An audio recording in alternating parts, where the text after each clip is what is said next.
bài viết như nhà này chủ chất chủ đề con chỉ bắtខ្ញុំនឹងទៅហែកមុខមាត់ខ្លាំងៗរបស់ឯងឲ្យមើលធ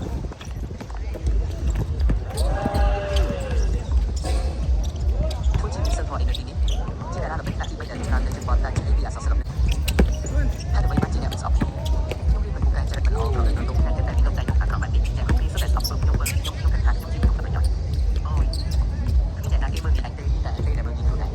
គាត់ជារូបពណ៌អត់ទៅចូលចិត្តពណ៌អីគាត់ជារូបពណ៌នឹងបានដែរខាងកាត់សក់ជាង Tony O គឺកន្លែងកាត់សក់ទាំងឯងស្រីនៅទីនេះអាចកាត់សក់តាមចិត្តចង់បានមិនមែនសេរីភាពខ្លាំងណាស់នេះជាសម័យកាលដែលប្រុសស្រីស្មើភាពគ្នាមិនមែនយើងចូលចិត្តទីនេះណាស់ចូលដាក់តាំងនេះរៀបចំបានអត់ណាស់ក្នុងគ្រានៅចេញមុខដល់ខ្លួនឯងហើយយកតែគំនូនេះទៅដាក់សុំទួយព្យួរលើជញ្ជាំងទៅ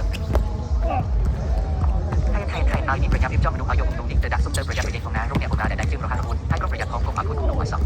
នឹងគឺជាស្រីច្បងខ្ញុំបានឲ្យឆែកនិយាយបញ្ជូនមនុស្សមកហើយខ្ញុំនេះវាចិត្តក្តៅក្រហាយពេកខ្លាចក្រែងគេធ្វើឲ្យគំនូដែលបងពូមួយអស់អ្នកធ្វើបានល្អណាស់សូម្បីតែចំណុចខ្លាំងចំណុចខ្សោយរបស់ខ្លួនឯងក៏ចេះប្រើប្រាស់មនុស្សឲ្យត្រូវនឹងសមត្ថភាពនេះជាស្នាដៃរបស់យើងនេះមែនទេដែលរកខាងឡើងហើយមានអ្នករៀបមកប្រយ័ត្នណាត្រូវធ្វើឲ្យក្នុងគុំឲ្យបាក់បោះខ្លួនខាត់ឲ្យសោះលោកស្រីបន្តពីដាក់សុំគំនូនេះរួចតើលោកស្រីក្រុងនឹងយកទៅព្យួរនៅណាដែរព្យួរនៅបន្ទប់ទទួលភ្ញៀវទៅគំនូទេសភាពចាស់ណាស់នឹងមែនទេ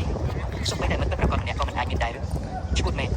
តើពេលនេះអ្នកកំពុងតែខិតខ្លាំងមែនទេខ្ញុំឆ្លងដល់ពីខាងស្នាមមកខាងតាំងពីវិទ្យាល័យរហូតដល់ខាងវិទ្យាល័យកម្មវិធីក្រោយរហូតតែមិនអាចធ្វើបានទៅមុខអោបជាសូម្បីតែទីតែតែបន្ទប់ខ្ញុំដាក់មកមកខ្ញុំហើយដើម្បីបានខ្ញុំមិនต้องចូលទៅបានឯងចូលទៅត្រង់ណាឡើងទៅថាគាត់មិនចូលចិត្តខ្ញុំទេគាត់គិតថាខ្ញុំប្រើអំណាចគ្រួសារមកធ្វើបាបទេតែខ្ញុំមិនខ្វល់ពីសម្ដីត្រជាក់ត្រជុំរបស់